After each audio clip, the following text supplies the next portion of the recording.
Voilà, bonsoir à toutes et à tous. Donc, je me suis mis une petite margarine pour signifier le début de l'été et faire ça dans la joie et la bonne humeur.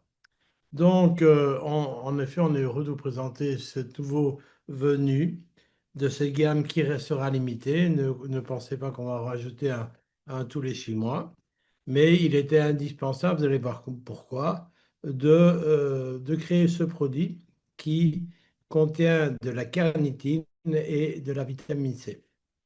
Alors, cette carnitine, on va voir simplement, je voulais vous rappeler que finalement, la médecine mitochondriale est en train vraiment d'acquérir ses lettres de noblesse graves, puisque depuis la dernière fois, il y a encore quelques milliers de publications.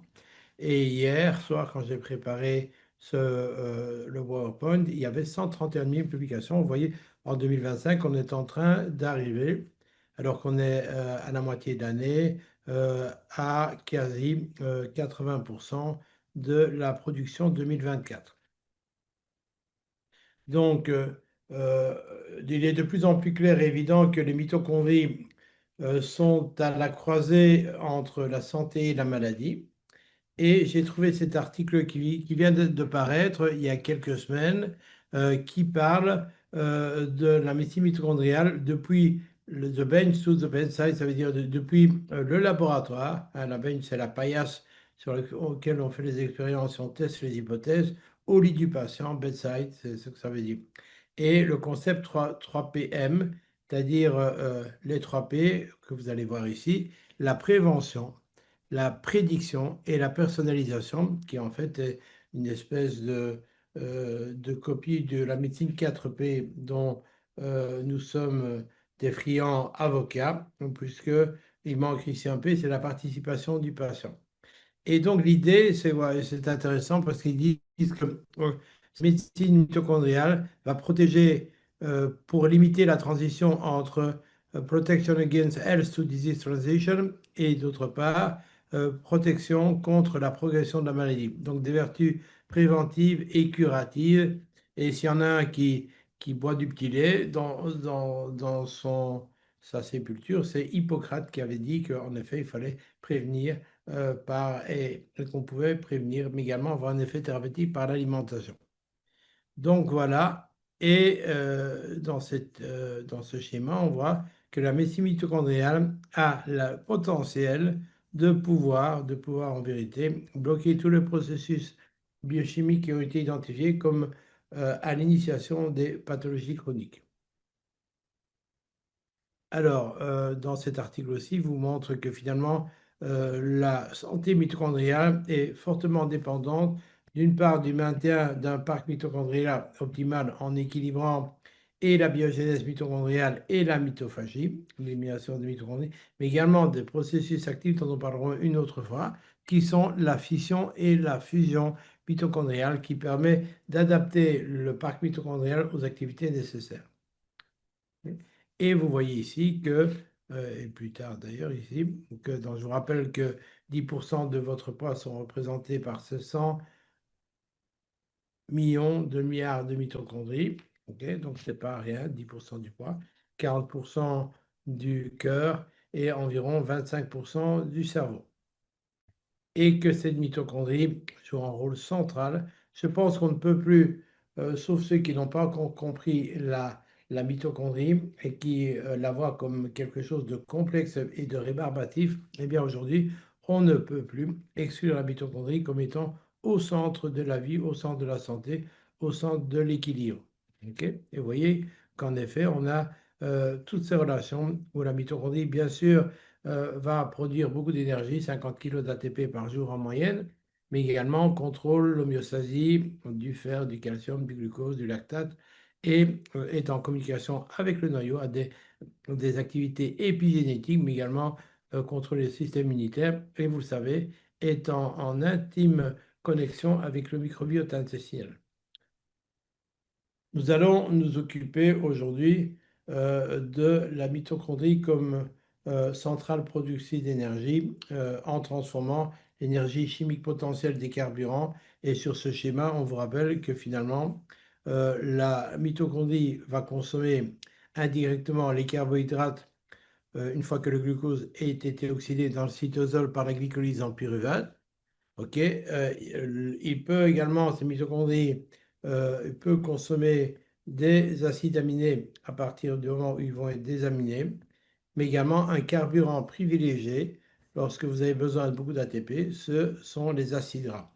Et c'est sur cette combustion d'acides gras que nous allons nous intéresser particulièrement, puisque en fait, ces acides gras vont avoir comme potentiel de libérer 2 fois plus d'énergie sous forme d'ATP, donc au niveau calories, 9 calories par gramme d'acide gras consommé, complètement oxydé en CO2 plus de l'eau, alors que la combustion d'un gramme de carbohydrate de glucose ne libère que 4 calories, celle d'un gramme de protéines 4 calories, une molécule intermédiaire, mais qu'il faut consommer avec modération, c'est l'éthanol qui lui fournit 7 calories, et vous comprendrez donc pourquoi certains alcooliques n'ont pas besoin de manger pour alimenter leur graisse intra-abdominale.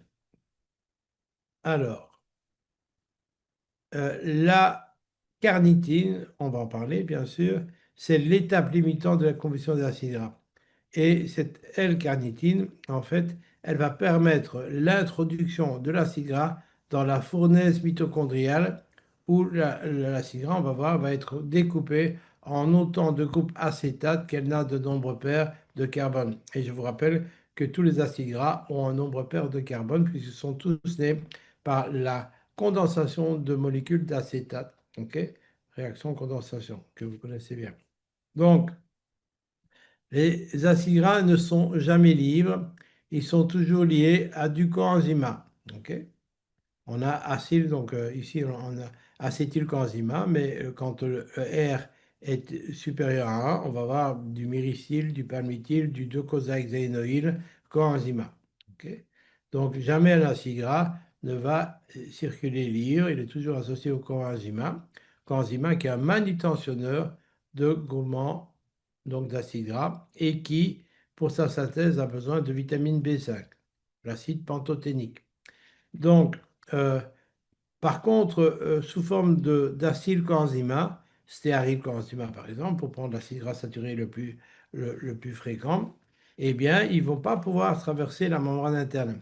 Le coenzymat doit être nécessairement changé avec la carnitine. Donc, on va faire de l'acylcarnitine. Ok.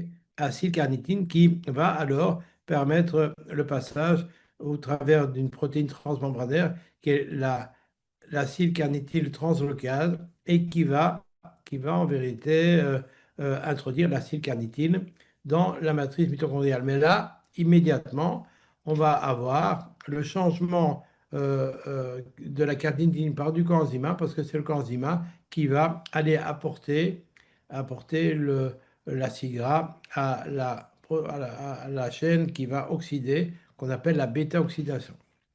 OK? Donc, moi, j'explique toujours que finalement, c'est un passage de guet. Les acides gras arrivent dans un petit camion.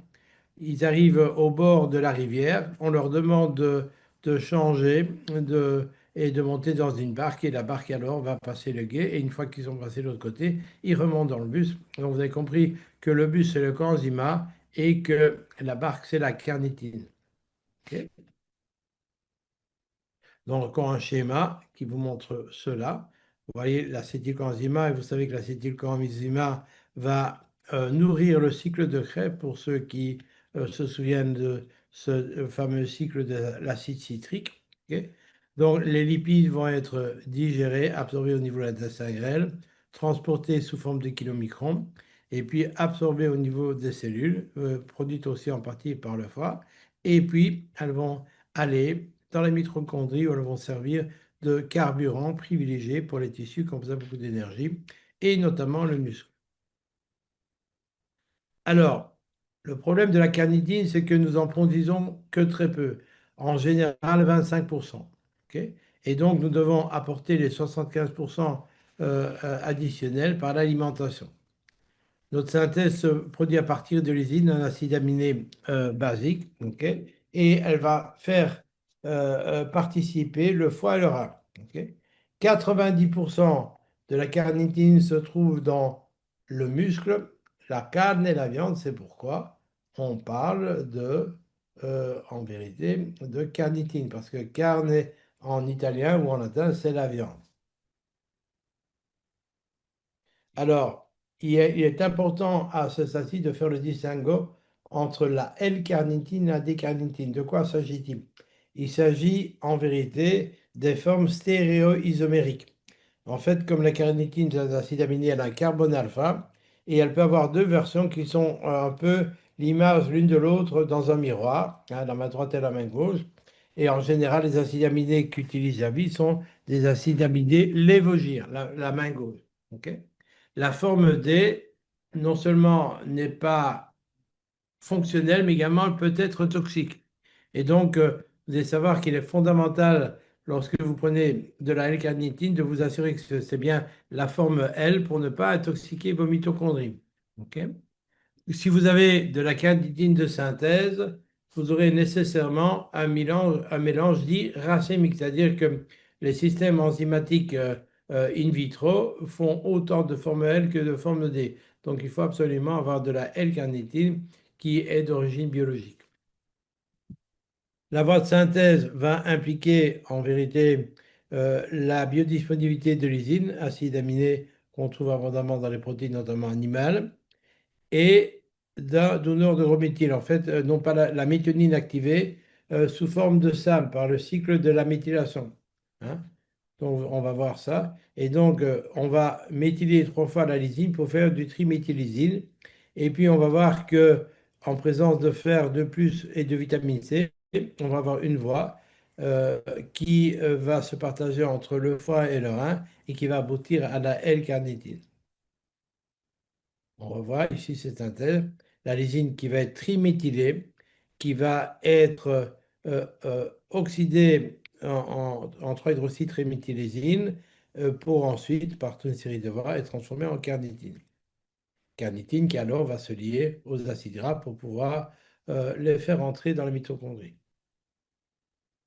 Donc vous avez compris déjà une étape fondamentale pour pouvoir produire de la L-carnitine en quantité optimale, en tout cas les 25% que nous produisons d'habitude, il nous faudra avoir une quantité suffisante de S-adénosine-méthionine, c'est-à-dire qu'il faut qu'on ait un système de reméthylation de l'homocystine qui est efficace. Les patients qui ont un polymorphisme de la 5-méthylène tétrahydrofolate réductase, 5-MTHFR, et qui donc vont avoir une difficulté à reméthyler l'homocystine en méthionine, vont avoir une carence fonctionnelle en carnitine. Il faudra donc les identifier et donc il faudra faire un dosage d'homocystine. S'il est élevé alors que la vitamine B9 et B12 sont corrects, il est très probable qu'il appartient à votre patient à la famille des 40% qui ont différents variants des single nucléotides polymorphismes à MTHFR, dont un, l'homozygote, où la base nucléotidique 677 est remplacée par un T, la cytosine parenthymine, et dans ce cadre, votre patient aura une activité qui sera réduite à 25% de l'activité de la version sauvage. Donc là, c'est important. Pas de carnitine s'il n'y a pas de S-adénosine-méthionine. Alors ici, on voit la carnitine qui est produite par cette collaboration entre le foie et le rein et qui va être rapidement pompée par un transporteur de carnitine qui est l'OCTN2. Hein. C'est une protéine qui va être présente au niveau des muscles et d'un grand nombre de cellules. Alors, la carnitine va exister sous forme libre ou sous forme liée à un acide gras. Ok. Ce processus va nécessiter l'intervention de l'enzyme mitochondriale qu'on appelle l'acylcarnitine transférase. On prend l'acide du groupe acétyl-CoA et on le met à la carnitine. Une fois, une fois que l'acide gras est dans la matrice mitochondriale, la mitochondrie va le prendre en charge et le saucissonner Donc ça va oxyder progressivement en faisant tourner la cigare jusqu'à ce qu'il ne reste plus qu'un groupe acétate.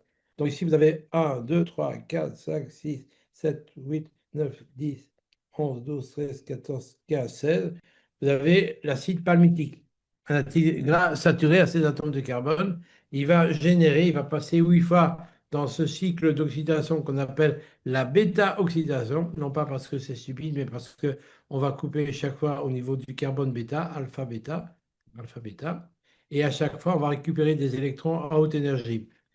Et c'est ces électrons à haute énergie qui vont contribuer à produire beaucoup plus d'ATP, parce que vous savez que le glucose est déjà partiellement oxydé, et ça lui donne une solubilité plus importante, mais moins d'énergie chimique potentielle. Et donc, ce groupement acétylcoenzyme va finalement rentrer dans la voie du cycle de Krebs. Et donc, vous voyez, vous allez avoir les électrons en haute énergie extraits par le cycle de Krebs de l'acétylcoenzyme, plus les électrons qui ont été extraits lors de la bêta-oxydation. Donc, on augmente largement le taux d'électrons en haute énergie qui vont servir à alimenter les moulins à protons qui vont transformer l'énergie de l'électron en gradient en proton. Et c'est ce gradient, comme vous le savez, qui va alimenter l'ATP synthèse. Voilà. Alors, lorsque vous faites une revue de la littérature pour voir si la carnitine intéresse le monde médical et scientifique, on voit que c'est le cas et que le nombre également de publications depuis 1951 augmente de manière exponentielle, avec également déjà plus ou moins un peu plus de la moitié de publications en 2025 de ceux 2024, qui est une année particulièrement intéressante. Donc, au niveau du muscle, on peut dire que le muscle est un des tissus qui contient le plus de carnitine, environ, et le corps en produit environ entre 20 et 25 grammes. Ok. On a besoin environ de 100 grammes, donc il faut en apporter 75 grammes. Cette molécule, cet acide aminé conditionnellement essentiel, est indispensable à la combustion du gras et donc la production d'ATP. Elle a été découverte au début du siècle passé en 1905 et on a besoin de vitamine C, de vitamine B3, B6 et de fer pour la produire. Et voici les aliments qui en contiennent beaucoup, hein, jusqu'à 1200, 1900 mg par kilo. L'agneau, le chevreuil, le bœuf, le porc. Vous voyez, on n'a quasi pas dans les aliments d'origine végétale. Et donc, on verra que finalement, les végétariens vont être carencés de manière naturelle en carnitine. Et on estime que les 10 dernières années, il y a eu une diminution de 20% de l'apport de carnitine par l'alimentation dénaturée que nous proposons à nos citoyens. En général, les athlètes de haut niveau qui vont favoriser une consommation de viande réduite, voire une alimentation végétarienne, vont avoir des taux de L-carnitine qui vont avoir un impact sur leur performance. Ok. Et ils vont la consommer notamment s'ils pratiquent des exercices physiques pardon, très intenses. Ok. On va avoir une diminution de la carnitine dans les muscles et une diminution de la capacité de production d'énergie avec une difficulté d'effort prolongé, une difficulté de réparation et éventuellement un risque plus important d'accident au cours de l'exercice. Ce n'est que dans les années 80 qu'on a commencé à proposer la L-carnitine aux sportifs qui faisaient de la haute performance et notamment de l'endurance. Il y a eu un accident, je ne me rappelle plus à quel moment, mais qui a en fait, comme je pense que c'était une athlète canadienne d'origine afro-américaine qui courait le 5000 mètres et qui était végétarienne et elle a pris de la carnitine de synthèse. Et en fait, elle a pu courir ces 5000 mètres, mais elle est morte à l'arrivée. Et on a tout de suite incriminé la carnitine qu'elle avait prise et on l'a pendant un certain temps banni. Et puis, en seconde analyse, on s'est rendu compte que la carnitine qu'elle avait prise était une carnitine de synthèse qui contenait la moitié de D-carnitine qui avait bloqué ses mitochondries et qui avait un effet délétère. Et donc voilà. Et donc on s'est rendu compte finalement que cette carnitine était bien utile, mais sous forme biochimique naturelle, L-carnitine. Ok. Et et je vais vous montrer quelques études, on a montré que la L-carnitine permet d'optimiser les performances, permet de retarder l'apparition de la fatigue et d'améliorer le processus de récupération, ce qui n'est pas mal. Ok. La carnitine n'est pas un dopant. Quand vous avez en fait une période d'exercice intense, et je pense que mon ami Pierre qui parlera de clinique vous rappellera que si vous partez en vacances, que vous ne faites pas souvent d'exercice et que vous allez vous inventer d'être un athlète, notamment à faire du VTT, à faire de la montagne, eh bien protégez vos muscles et votre cœur en leur donnant de la carnitine pour justement ne pas arriver à un épuisement qui pourrait conduire à notamment de l'acidose et des lésions au niveau de vos muscles squelettiques, mais encore pire cardiaques. Alors voici quelques études qui montrent que la carnitine en supplément va augmenter l'exercice physique justement en optimisant la combustion des acides gras au niveau des mitochondries. Et donc, ce sont bien sûr les fibres rouges, les fibres aérobiques qui sont riches en mitochondries et en myoglobine. La myoglobine étant une protéine transportrice d'oxygène qui a une plus haute affinité avec l'oxygène que finalement l'hémoglobine. Alors, ici, on a vu que dans cette étude qui est relativement récente, puisqu'elle date de 2021, que quand vous prenez la carnitine, vous augmentez la concentration dans le muscle via le transporteur OCN2, là dont j'ai parlé tout à l'heure.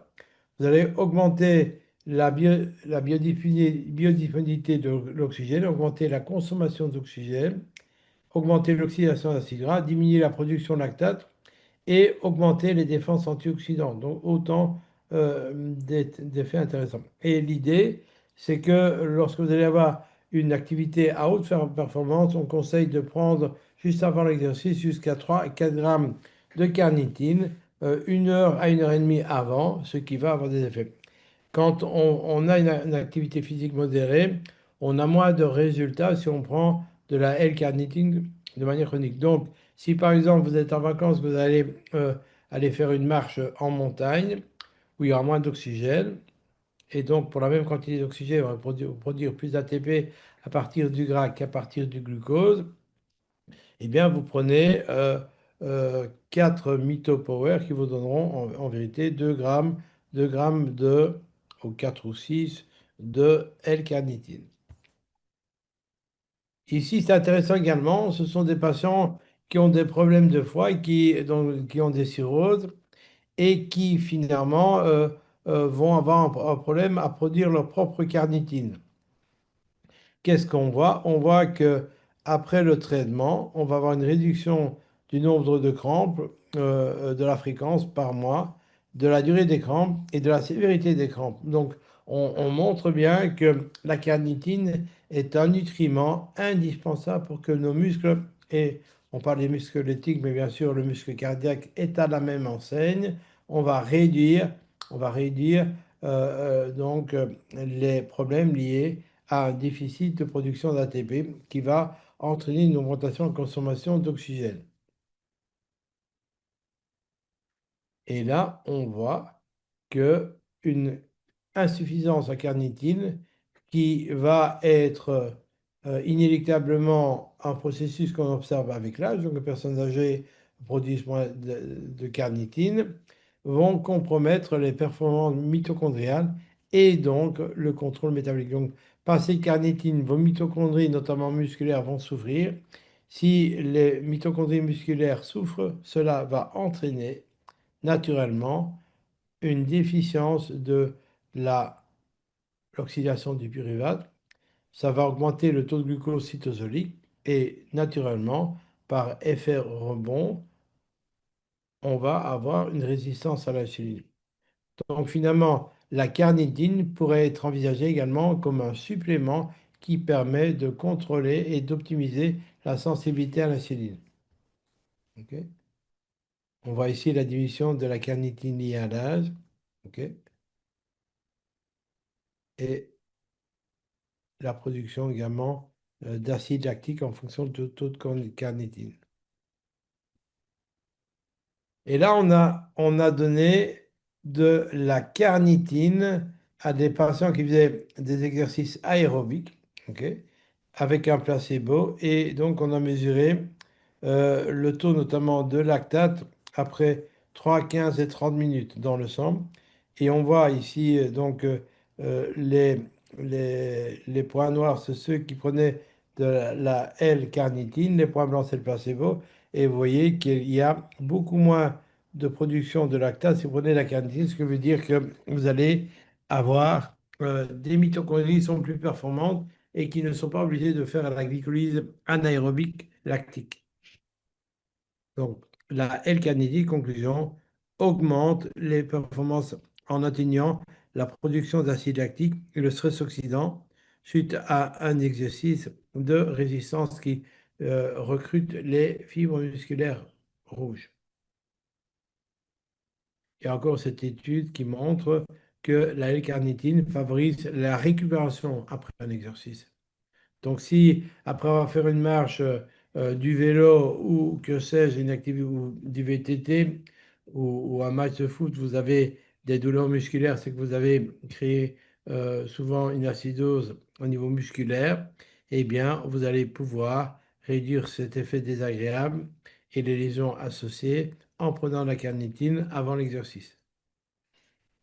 Et cette étude qui, je pense, est récente, je vais voir, non pas si récente, 2013, montre que la prescription de L-carnitine va réduire la claudication intermittente, c'est-à-dire que les patients qui devaient s'arrêter après une certaine distance parce qu'ils ont une restriction de la perfusion suite souvent à une thrombose du tronc iliaque ou de l'artère fémorale, eh bien, grâce à L-carnitine qui va produire plus d'électrons avec moins d'oxygène, on va pouvoir, améliorer cette distance de marche. Et ceci est un article intéressant qui, en fait, est une revue qui montre que, au-delà de l'effet de la carnitine au niveau musculaire, la carnitine, et j'ai abordé succinctement ce thème, la carnitine, en vérité, va permettre d'optimiser le métabolisme du glucose en protégeant la mitochondrie et en leur permettant d'oxyder au fur et à mesure de sa production le pyruvate généré par la glycolyse. Ok. Et voilà un article qui est récent, lui 2025, qui montre que la carnitine a un rôle métabolique bien en plus de beyond, c'est-à-dire en plus de l'oxydation des acides gras. Et dans ce schéma, on voit que finalement, là, on revoit la biosynthèse de la carnitine, son transport par toutes ces lignes transporteurs spécifiques des membranes, son effet d'optimisation de l'oxydation des acides gras. Et là, on voit ces effets pléiotropiques. Il est évident qu'à partir du moment où vous avez une molécule qui optimise les mitochondries, ces mitochondries étant centrales pour le fonctionnement de tout notre organisme, on va avoir un effet pléiotropique. Donc, on va augmenter le métabolisme énergétique, plus d'ATP. La carnitine contribue à optimiser l'homéostasie mitochondriale. Elle contribue à la régulation épigénétique. Elle a des effets que je ne connaissais pas anti-inflammatoires. Elle a des effets de régulation endocrinienne, de neuromodulation et de régulation de la transduction du signal. Et là, vous voyez toutes les pathologies dans lesquelles une carence en carnitine a été mentionnée, parce que finalement, ce sont toutes les maladies mitochondriales, le cerveau, le poumon, le foie, le muscle, la graisse de stockage, l'intestin, le rein, le cœur et les organes d'essence qui ont une activité mitochondriale extrêmement importante. On parle notamment des cônes et des bâtonnets d'arrétine. Donc voilà, il faut voir la carnitine comme une molécule pléiotropique qui certes favorise le métabolisme énergétique en permettant la combustion complète des acides gras qui contiennent beaucoup d'électrons haute énergie. Elle contribue à maintenir un état fonctionnel du parc mitochondrial et contribue à la régulation énergétique, à des activités anti-inflammatoires, etc., etc. Et là, on voit par quel mécanisme elles ont été largement étudiées. Et notamment, on voit qu'il va y avoir une inhibition de la voie de NF-κB qui justifie l'effet anti-inflammatoire. On va avoir un effet de protection des apoptoses et notamment des cellules musculaires. On va avoir une augmentation de NRF2 qui augmente les défenses antioxydantes. Un NRF2, le facteur transcriptionnel qui permet de produire la plupart des enzymes qui nous aident à lutter contre le stress oxydant, glutathion peroxydase, superoxydase, etc. Et elle va également soutenir la différenciation et la prolifération des cellules, notamment à partir des myocytes, donc pour la récupération et pour la réparation tissulaire, parce que vous savez que lors d'un effort musculaire intense, vous avez toujours des pertes de cellules musculaires. Et donc, la balance carnitine et acylcarnitine semble jouer un rôle important. Et donc, d'emblée, je vais vous mentionner quand même un petit point qui est intimement associé à la carnitine, dont il faut avoir conscience, c'est que en fonction de votre microbiote, et surtout si vous avez un microbiote dysbiotique, mais même pas, dans certains cas, il n'y a pas d'avoir une dysbiose, eh bien, certaines bactéries de votre microbiote vont métaboliser la carnitine et produire un métabolite intermédiaire qui est la triméthylamine, qui peut être beaucoup ou moins oxydé en TMAO. Et le TMAO, je vous montrerai ça tout à l'heure, est un agent angiotoxique qui est considéré comme initiant l'athérosclérose. Et ceci est un lien entre le microbiote et les maladies cardiovasculaires. Ok. J'avais vu un article récent disant que la maladie cardiovasculaire était un dommage collatéral des maladies inflammatoires de l'intestin. Et vous avez compris que sur une diminution de la carnitine, eh bien, vous allez avoir une résistance à l'insuline, vous allez avoir éventuellement des lipides, vous allez avoir ce qu'on appelle la stéatose musculaire, une dystrophie, intolérance à l'exercice, éventuellement, si vous avez une insuffisance rénale, la carnitine sera diminuée. Vous allez avoir également une inflammation au niveau intestinal. Donc voilà, carnitine joue un rôle extrêmement important, même au niveau neurologique. Donc, dans cet article de 2023, accepté en 2022, eh bien, les auteurs expliquent que la L-carnitine joue un rôle fondamental dans la santé des individus. Ok. Et ici, c'est un schéma qui reprend toutes ces activités. Vous voyez, L-carnitine anti-inflammatoire, L-carnitine anti-apoptose, L-carnitine anti-sarcopénie, ok, et anti-stress oxydant. Donc voilà. Et la L-carnitine va également protéger le parc mitochondrial. Voilà.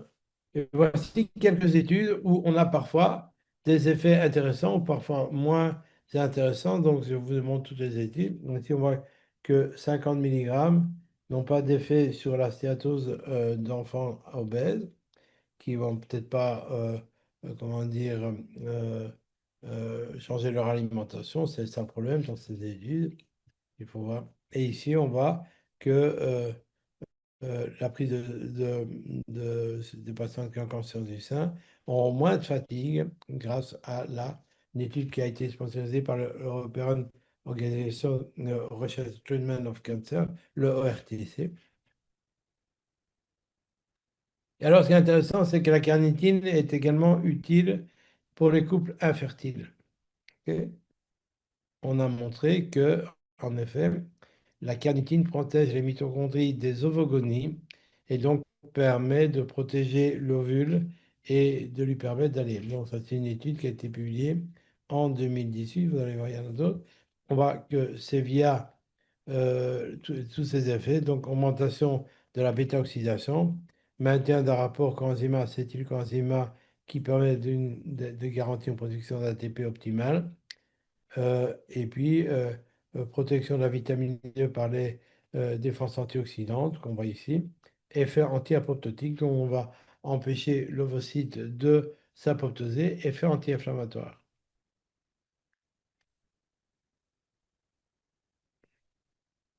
Et donc là, on a montré que la L-carnitine va contribuer à améliorer la balance hormonale, le fonctionnement de l'ovaire, le cycle ovulatoire. Elle a un effet positif sur l'endométriose via cet effet notamment anti-inflammatoire. Elle va améliorer le syndrome des ovaires polymicrocystiques en rééquilibrant la balance LH-FSH. On sait qu'il y a une augmentation de LH lorsqu'il y a un syndrome des ovaires polymicrocystiques. Et tout ça, donc, on va avoir une meilleure protection des ovocytes en protégeant la mitochondrie, en produisant pour un travail moindre plus d'ATP. Alors, si le muscle est un tissu qui doit montrer de l'endurance, ne parlons pas des courageux spermatozoïdes qui, déposés dans le cul-de-sac vaginal postérieur de la partenaire aimée, doivent entreprendre une course effrénée équivalente à la distance Terre-Lune, à l'échelle bien sûr, pour un humain, ok? Et donc leur carnitine va être extrêmement importante puisque le carburant privilégié des spermatozoïdes, ce sont les acides gras, ok? Et dans cette étude, on montre que, il y en a plusieurs, que la prise pendant 3 mois de 3 grammes de L-carnitine va avoir un effet extrêmement positif sur des patients asténo-osospermites, c'est-à-dire qui ont très peu de spermatozoïdes, mais en plus qui sont complètement à la ramasse. Ce sont des spermatozoïdes qui donnent un petit coup de queue et puis qui s'arrêtent pendant 3 heures. Et encore ici, donc, la L-carnitine et l'acétylcarnitine, une approche pour traiter l'infertilité de l'homme qui ont des spermatozoïdes anormaux. Cette méta-analyse montre que euh, l'acétylcarnitine améliore la mobilité du spermatozoïde, la concentration, le nombre de spermatozoïdes, et leur permet, par un effet sur la différenciation, d'avoir une meilleure morphologie. Et également, on va augmenter la synthèse de testostérone qui, comme vous le savez, dépend des mitochondries, puisque la stéroïdogénèse s'initie par l'oxydation du cholestérol en prégnénolone. Et là, on voit que les taux de L-carnitine de patients infertiles étaient diminués par rapport à des patients fertiles. Et donc, c'est une notion que ceux qui s'occupent de patients infertiles devraient avoir. La L-carnitine est certainement un des compléments nutritionnels qui permet d'augmenter la fertilité. On voit ici notamment qu'on a comparé après 3 et 6 mois de la prise de. Ici, c'était environ 2 grammes de carnitine. Ok. Et on voit qu'après 6 mois, il y a une amélioration de la concentration de la motilité. Et donc, ce complément permettait de soulager l'infertilité idiopathique, c'est-à-dire que les patients avaient pas d'anomalie grave, mais on ne savait pas pourquoi, et la carnitine augmentait la performance. Encore une autre méta-analyse qui montre l'effet de cette acétylcarnitine sur la fertilité du liquide séminal. Alors, ce qui est intéressant également, c'est que de nombreuses études montrent que la L-carnitine améliore les fonctions cérébrales au cours du vieillissement. Et normalement, pour ceux qui me suivent, vous devriez être étonnés. Pourquoi? Parce que depuis toujours, je vous ai dit les neurones, que les neurones utilisaient comme carburant privilégié exclusif le glucose et pas les acides gras.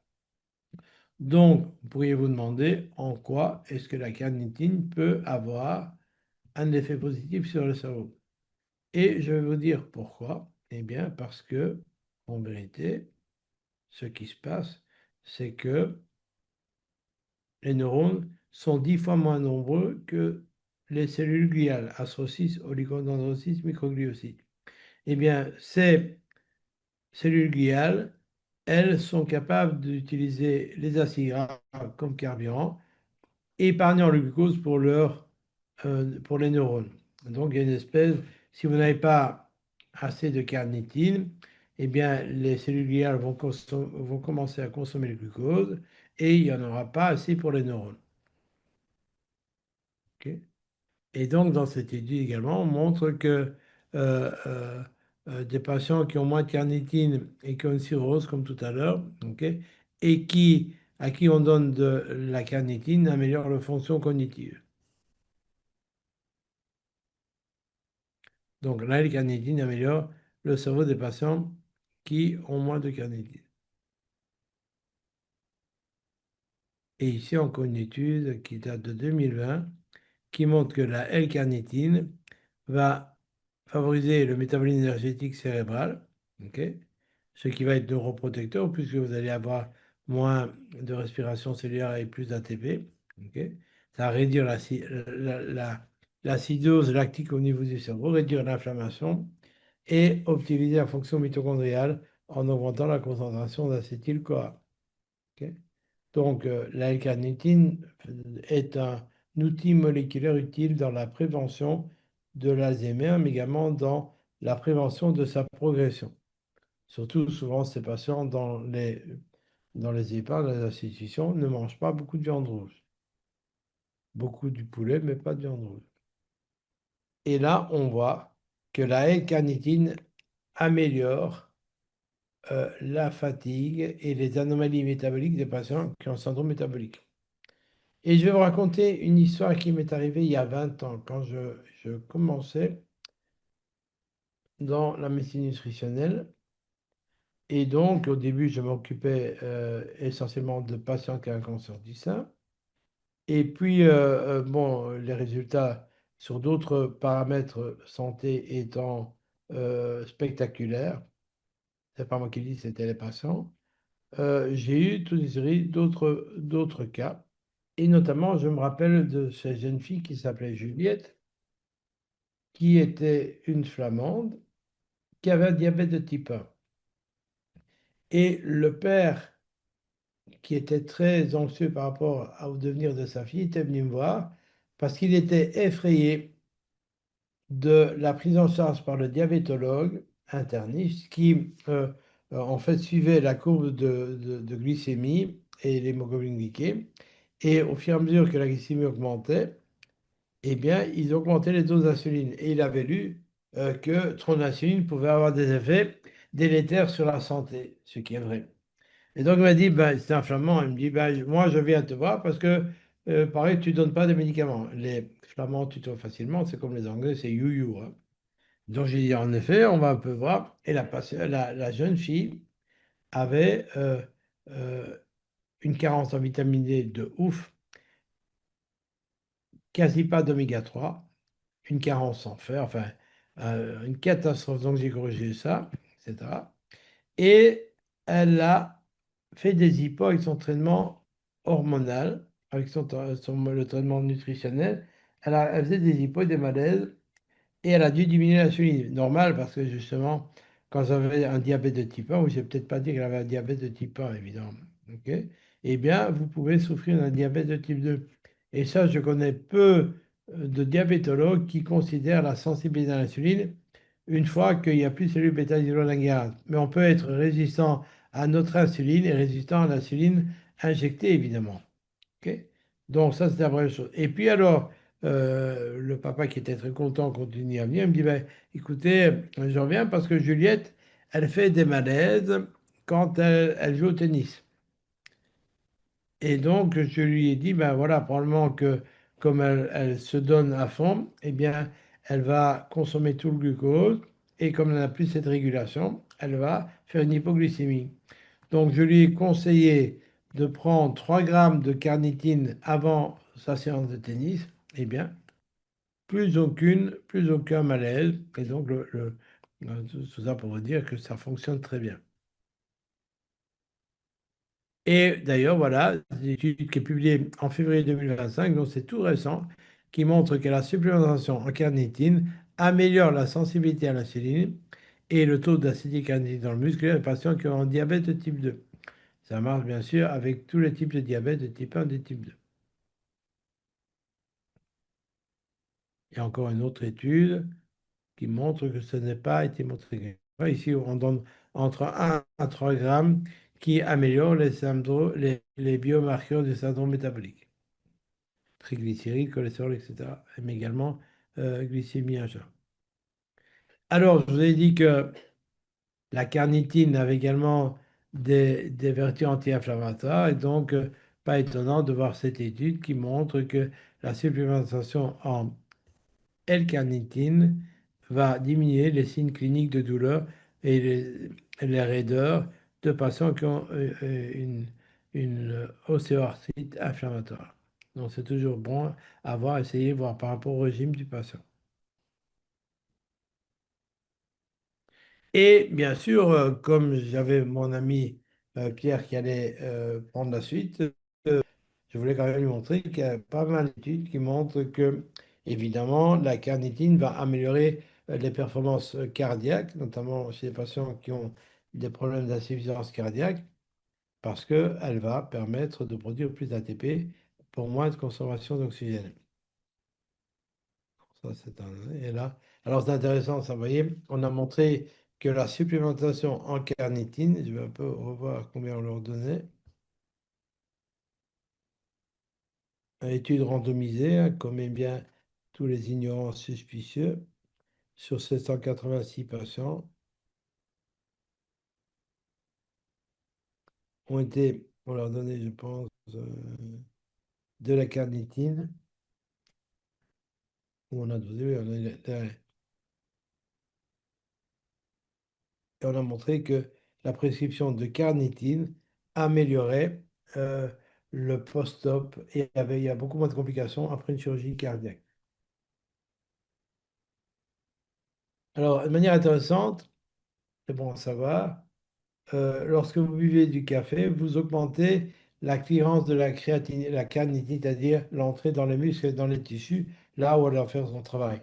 La carnitine n'a aucune fonction en dehors des tissus, évidemment, c'est en intracellulaire. Ok.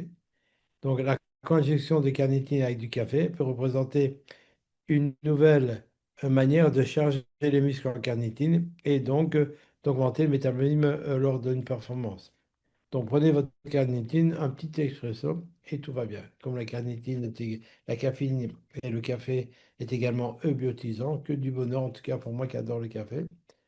Je suis italienne, moi, what else? Alors, le TMAO, donc voilà. Donc, le TMAO, c'est un métabolite dont vous en avez parlé, qui est produit à partir de la carnitine et de la choline en fonction de votre microbiote. Et c'est le TMA qui est produit la triméthylamine, qui est oxydée par les flavides monoxygénases du foie, qui sont également l'objet d'un polymorphisme, en triméthylamine oxyde. Et donc, vous voyez, il y a beaucoup d'intérêt. Ceci, en fait, on va voir, a été l'objet de beaucoup d'études qui montrent que le microbiote est souvent à l'origine des maladies cardiovasculaires.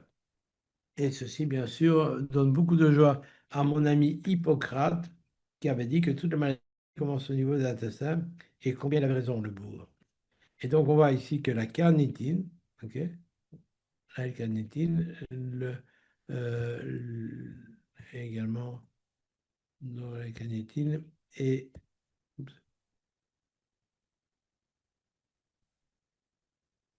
et la phosphatidylcholine vont donner ce TMA. Et regardez quand même la différence de survie entre le quart qui a le plus haut niveau ça c'est la mortalité, le plus bas niveau, le plus haut niveau, il y a quand même une différence énorme après 2 ans au niveau de la mortalité.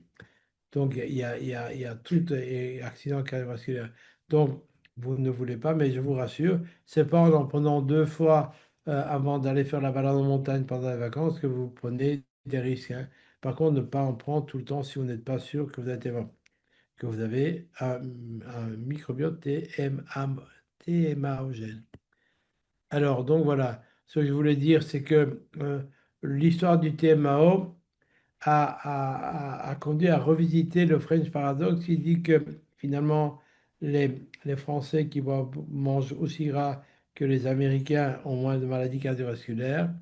Et on avait attribué ce paradoxe au fait que que les Français consomment beaucoup de vin rouge riche en tanins, en antioxydants, en polyphénols, etc. Eh bien, aujourd'hui, on sait que c'est parce que le vin et le resveratrol inhibent la production de TMAO, comme c'est montré ici. Donc, finalement, euh, les effets bénéfiques sont les mêmes, mais les mécanismes sont différents. C'est via le microbiote. On peut également réduire la production de TMAO en mangeant de l'ail cru. La lysine est un inhibiteur, mais également en consommant de l'huile de poisson, des petits poissons.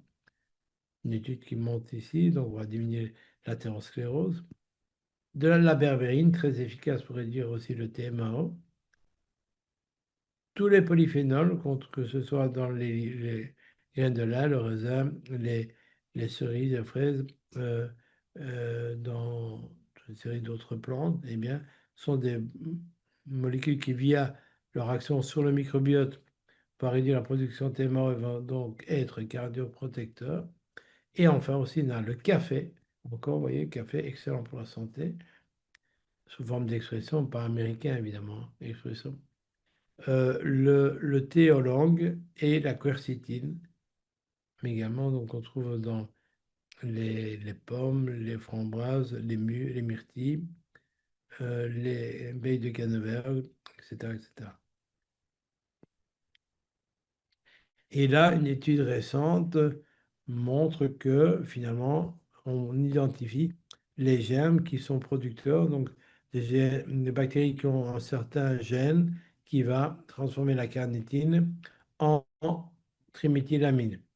Et donc, au laboratoire LIMS avec qui je collabore, vous le savez, eh bien, on va essayer de mettre en place une signature TMAO pour être sûr que. Alors, il y a des patients qui ont des dysbiose TMA-gène, mais il y a des patients qui n'ont pas de dysbiose et qui ont quand même un microbiote TMA-gène.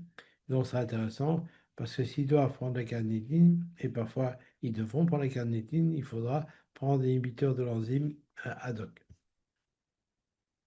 Donc, voilà, je pense que j'arrive à la fin de mon intervention pour vous dire que la carnitine a sa place dans la prise en charge en prévention personnalisée. Elle joue un rôle important non seulement pour les sportifs, pour l'activité physique, mais également pour la plupart des maladies chroniques, puisqu'elle contribue à préserver votre parc mitochondrial. Et donc, je vous remercie pour votre écoute.